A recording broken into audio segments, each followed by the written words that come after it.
Have you ever caught yourself saying, "I'm sorry" for something that didn't need an apology? Maybe you chose a quiet afternoon to yourself instead of babysitting the grandkids and felt the need to explain it away. Or maybe you spoke your mind gently in a family conversation only to be met with raised eyebrows, and somehow you ended up saying sorry for having an opinion. It can happen so easily, almost without thinking. A reflex we've learned over years, decades really, of putting others first, of smoothing things over, of believing deep down that being loved means being agreeable. But what if it's time to change that?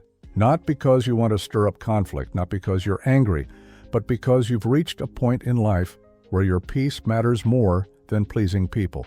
A point where being true to yourself no longer feels selfish, but necessary.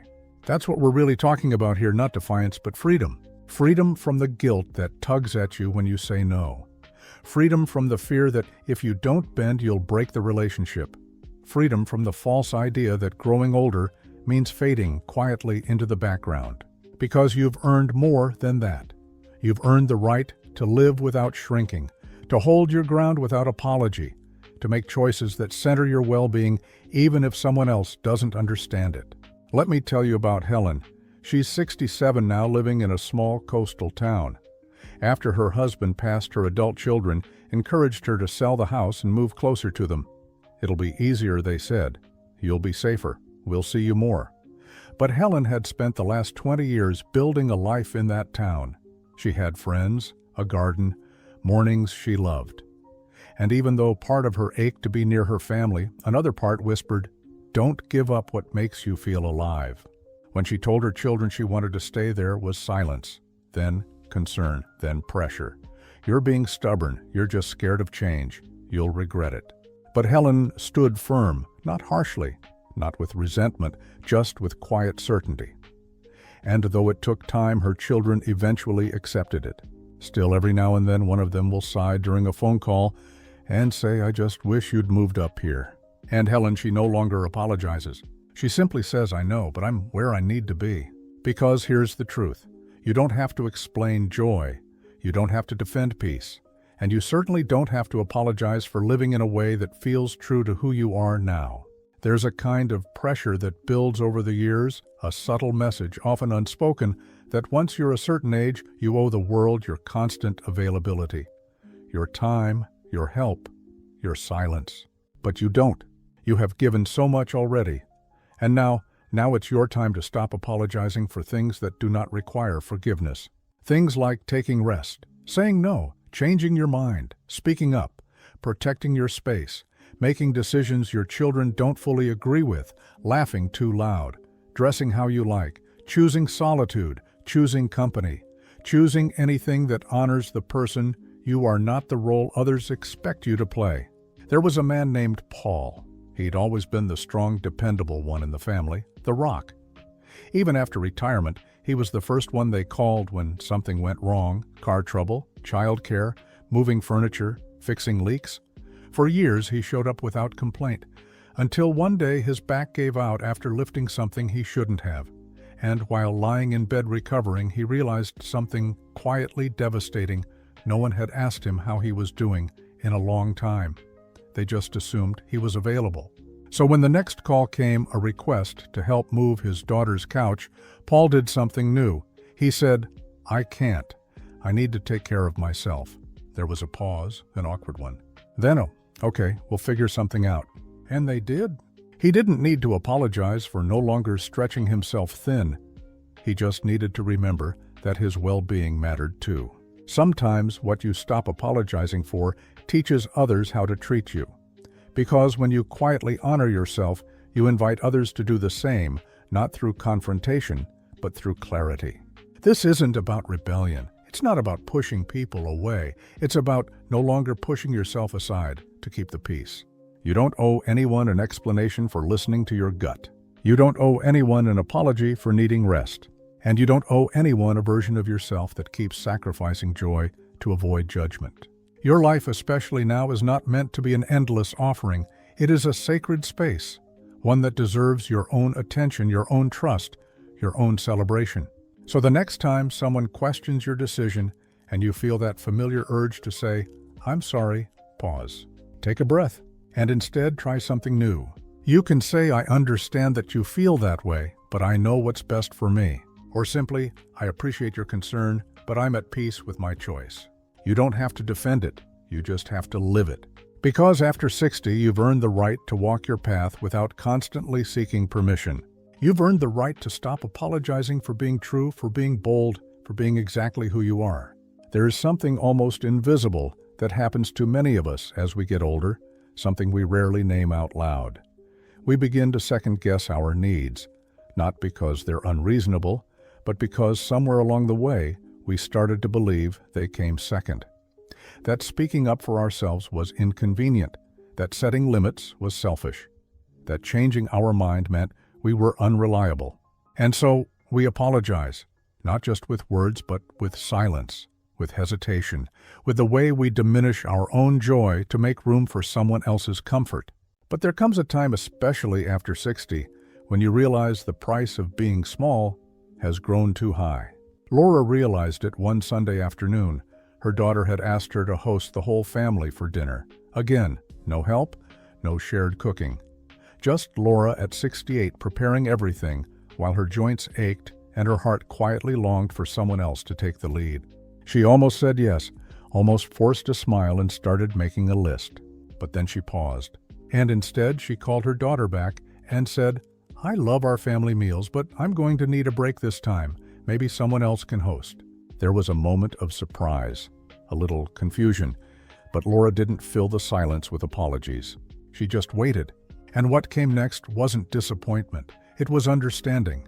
I hadn't even thought about how much work that is, Mom, her daughter said. Of course, let's figure something else out. All those years, Laura had assumed her worth was tied to doing.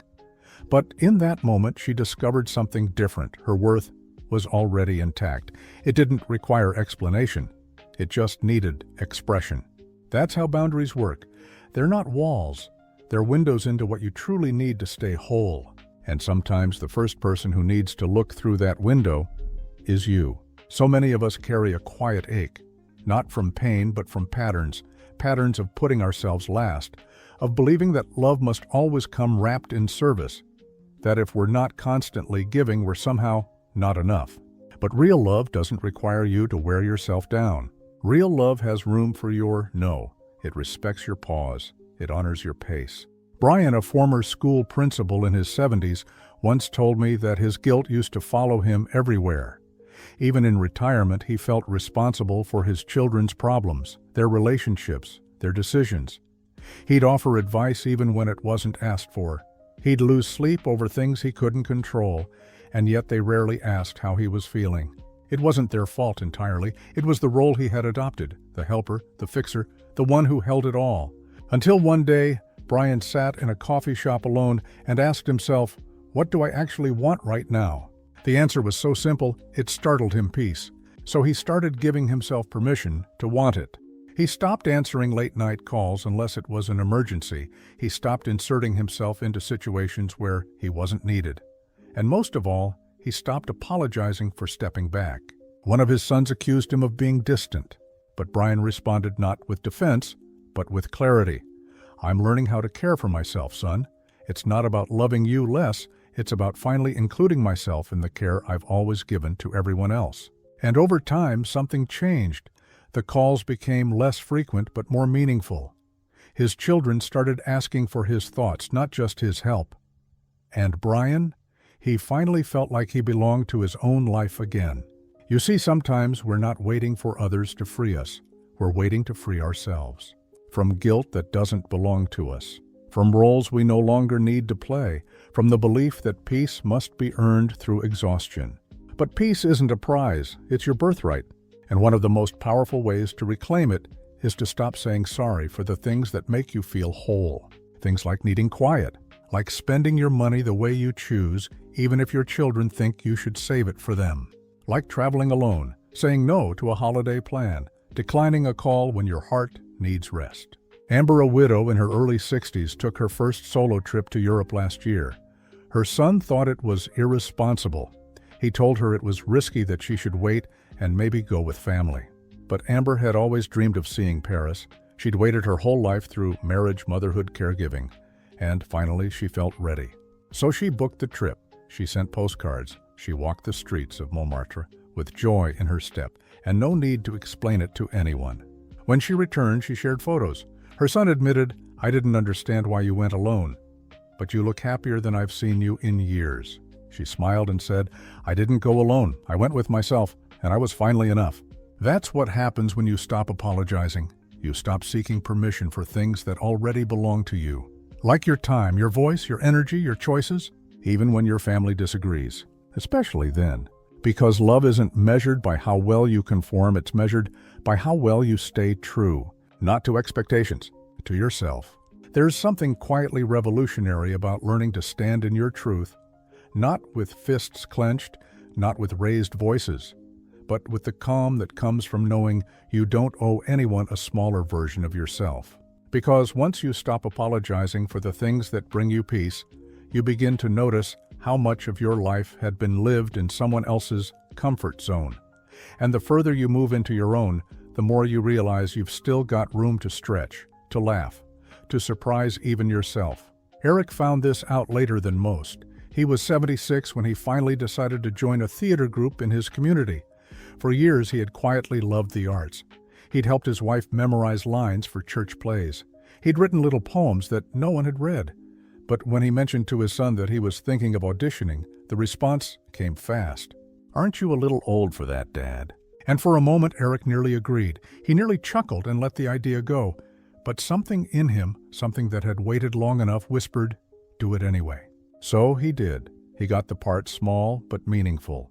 He rehearsed every week, bought a second-hand blazer for opening night. And when the curtain rose, something inside him, something long buried, came alive again. Afterward, his son hugged him and said, "I didn't think you'd really go through with it, but I'm glad you did." Eric smiled. "So am I." He hadn't apologized for wanting something that made him feel new. And that choice, that quiet insistence on joy, changed the energy between them. Not because he asked for respect, but because he stopped waiting for permission to feel fulfilled. That's the shift. When you stop apologizing, you stop needing others to validate what you already know to be true. And what's true is this: you are still allowed to evolve. You're still allowed to change your mind, to explore something new, to decide that what worked for you 20 years ago doesn't serve you anymore. Tiffany, a woman I met through a friend retired from nursing at 62. She had been a caregiver her whole life, professionally, personally, emotionally.